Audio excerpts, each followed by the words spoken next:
Lorsqu'une pièce est clouée, elle ne protège plus rien. Le pion F6 est cloué par le fou.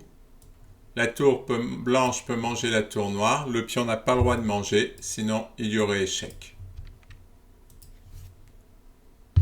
Le pion H6 est cloué. S'il bouge, nous mangeons la tour. Les blancs peuvent donc manger le pion G5. Les blancs gagnent un pion.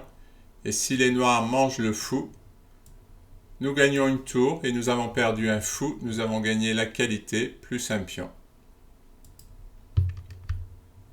Le pion C5 est cloué.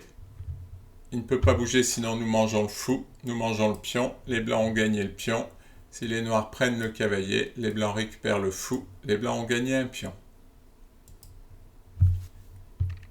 Les blancs clouent le pion B7. Ils peuvent donc aller faire la fourchette, c'est-à-dire attaquer deux pièces en même temps entre le roi et la tour. Si le pion mange, nous mangeons la tour. Les blancs ont gagné la qualité. Et si le roi bouge, les blancs gagnent la tour en entier, mais le roi va aller récupérer le cavalier. De toutes les façons, les blancs gagnent du matériel. Le fou est sur la même ligne que la tour, que le cavalier et que le roi. Pour l'instant, il n'y a pas de clouage, mais si la tour bouge, le cavalier sera cloué. Donc la tour va aller faire échec. Elle ne craint pas d'être prise par le cavalier, puisque sinon il y aurait échec. Il y a échec et mat, le roi ne peut pas s'enfuir.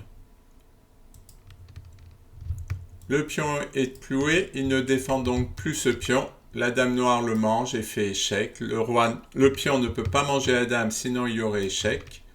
Le roi bouge et nous prenons le pion et faisons échec et mat. Cette fois, c'est le pion G6 qui est cloué. Il ne pourra donc pas empêcher la tour d'aller faire échec. Le roi ne peut pas s'enfuir à cause du pion. Il est bloqué par la tour. Il y a échec et mat. La tour est clouée. La dame est protégée par sa tour. Elle peut donc aller manger le fou.